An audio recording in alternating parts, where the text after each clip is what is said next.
Hello Insta, bonjour à tous, j'espère que vous allez bien. Bienvenue sur le live 241 sur 365. Ici Aurélie pour mon live quotidien. Si vous regardez cette vidéo en replay, bien n'hésitez pas à commenter, à venir me voir en privé pour échanger, j'adore ça. Ou à partager si vous pensez que ce sujet peut être utile à d'autres personnes. Aujourd'hui, je vais aborder un sujet dont on parle peut-être pas assez et en fait ça m'est venu ces derniers jours parce que j'ai coucou Elodie, coucou Clem. Comme vous savez, j'ai plusieurs mentors et mes mentors sont pas forcément des personnes avec qui je travaille. C'est aussi des personnes que je suis depuis longtemps, que j'apprécie beaucoup pour ce qu'elles partagent, pour leurs valeurs, pour ce qu'elles font et pour le message qu'elles font rayonner. Et donc il y en a une que je suis depuis plusieurs années maintenant. Et la semaine dernière, elle a partagé quelque chose au sujet d'un truc qui lui est arrivé dans sa vie perso. Ça n'avait rien à voir avec le coaching. Et où elle s'énervait un petit peu sur un truc. Et dans ma tête, je me suis dit, mais là, elle est too much. En fait, elle en fait trop. Ça m'a semblé... sa réaction m'a semblé un petit peu démesurée. Et du coup, ça m'a renvoyé à beaucoup de choses. Au fait que jusque-là, venant d'elle, j'avais jamais vu de truc où je me disais ouais, là, elle en fait trop, c'est too much, je suis pas d'accord. Ça m'était jamais arrivé avec elle parce que voilà, je partage les mêmes idées qu'elle sur beaucoup de choses. Je partage ses valeurs, enfin j'aime ce qu'elle propose. J'ai pas encore travaillé avec elle, mais je sais qu'un jour ça se fera. Et là, de voir sa réaction, alors c'était du domaine perso, et ça m'a un petit peu... J'ai eu un espèce de petit mouvement de recul, je me suis dit, mince, bon en fait, il y a aussi des trucs que j'aime pas chez elle. Et après coup, après une minute ou deux, je me suis dit, bah en fait, c'est juste une humaine, avec ses défauts, et on peut pas tout aimer chez quelqu'un. Et ça m'a aussi renvoyé au fait qu'on a tendance à mettre ces personnes-là sur un piédestal, un petit peu, parce que c'est quelqu'un qui a une grande réussite entrepreneuriale. C'est aussi pour ça que je l'admire et que je l'apprécie, parce qu'elle elle s'est faite toute seule, hein, comme on dit. Et je me suis dit que je l'avais peut-être mise sur un piédestal, même si j'essaye d'éviter ça. Parce que je sais qu'on a tous nos défauts, on a tous nos ombres, on a tous des choses qui peuvent pas plaire à tout le monde, mais quand bien même, je l'avais un petit peu mis sur un piédestal. Et je me suis dit, voilà, c'est juste une humaine avec ses défauts, et il y a des trucs que j'aime pas chez elle, et j'ai envie de dire, tant mieux, en fait, parce que c'est bien qu'elle ait montré cette part-là d'elle, et c'est bien qu'on montre toutes nos parts, notamment sur nos réseaux, parce que... il y en a peut-être que ça a inspiré ce qu'elle partageait, des gens qui savent pas assez poser leurs limites et tout ça. Mais moi, perso, j'ai trouvé vraiment que c'était too much et qu'elle en faisait trop et qu'elle se comportait vraiment trop comme une princesse. Et vous voyez, avec le recul, ça me fait rire. Et tout ça pour vous dire qu'on n'a pas à être d'accord sur tout avec nos mentors. On n'a pas à tout aimer chez eux. Et moi, ça m'a aussi renvoyé à mon tout premier coaching que j'avais fait en 2019. Et j'avais un coach, dès que j'étais pas d'accord avec lui, il me disait que j'étais pas coachable. Et franchement, ça m'a amené à beaucoup me remettre en question à ce moment-là, à me dire que j'allais jamais y arriver, à me dire que... si je l'écoutais pas, les choses allaient pas marcher pour moi. Et ce coaching m'a pas fait que du bien, honnêtement. Alors voilà, ça n'a pas été dramatique non plus, mais ça m'a pas fait que du bien. Et il m'autorisait pas en fait à remettre en question ce qu'il disait. Et moi, ça me gênait parce que il était plus, ouais, il disait coaching, mais pour moi c'était plus du mentorat parce que ouais, il y avait pas ce questionnement, il m'amenait pas forcément déjà à trouver les solutions en moi. Et il y avait beaucoup de choses qui me semblaient un petit peu imposées et qui ne me convenaient pas. Et ce que je voulais aussi vous dire, c'est quand vous prenez un mentor, quand vous payez un mentor, a priori c'est pour écouter ce qu'il va vous dire parce que il est plus avancé que vous sur le chemin. Pour autant, ça veut pas dire qu'on est obligé de boire les paroles de tout le monde. Enfin, de tout le monde. De ces personnes-là qu'on a choisies.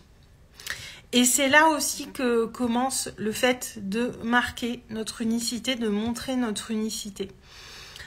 Parce que même si on prend, ça peut être même un consultant, hein, j'ai envie de dire un consultant, on le prend vraiment pour appliquer ce qu'il nous conseille, mais même un consultant, il va... je vais y venir, Elodie, à ta question. Un consultant, c'est quelqu'un qu'on prend pour qu'on applique des choses qu'on ne sait pas faire. Mais même là, moi, je pense qu'on peut remettre en question les choses sans trop le faire, évidemment. Il y a un juste milieu à trouver. Et on peut remettre... Et c'est là que notre unicité, elle se montre, en fait. Alors, Elodie, tu me demandes la différence entre le coaching et le mentor. Alors moi j'ai ces 2 casquettes dans mes accompagnements concrètement. On est en mode coaching vraiment quand on pose des questions pour amener l'autre, la personne qu'on accompagne, à trouver les solutions à l'intérieur de lui. Et vraiment partir que depuis du questionnement. Le coaching pur, enfin à mon sens en tout cas c'est ça. Ça peut aussi passer par des exercices, ça peut passer par plein de choses, mais l'idée c'est d'amener l'autre à trouver, à puiser, à trouver les ressources qu'il a en lui, les réponses qu'il a en lui. Le mentoring, on est plus dans une dimension où on va partager notre vécu et amener, ça va être pour permettre d'amener un point de vue, pour permettre d'amener la bonne réflexion à la personne qu'on accompagne.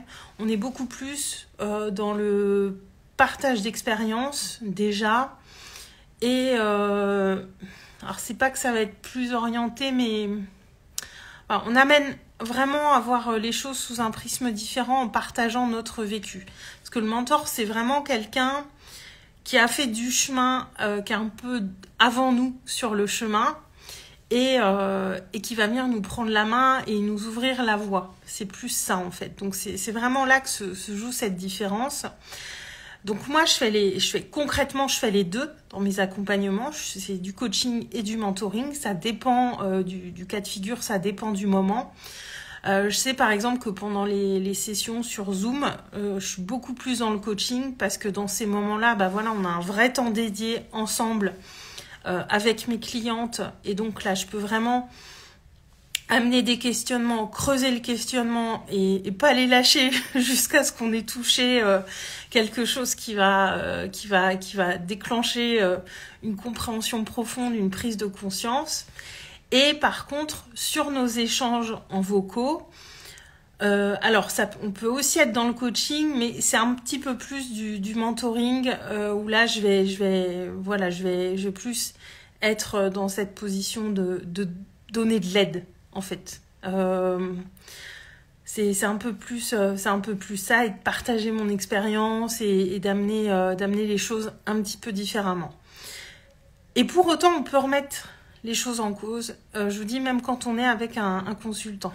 Ok, ravie que ce soit clair, Elodie. C'est vrai que au départ, cette différence, elle est un petit peu, elle n'est pas forcément facile à voir. En tout cas, c'est ma définition, c'est mon prisme. Hein.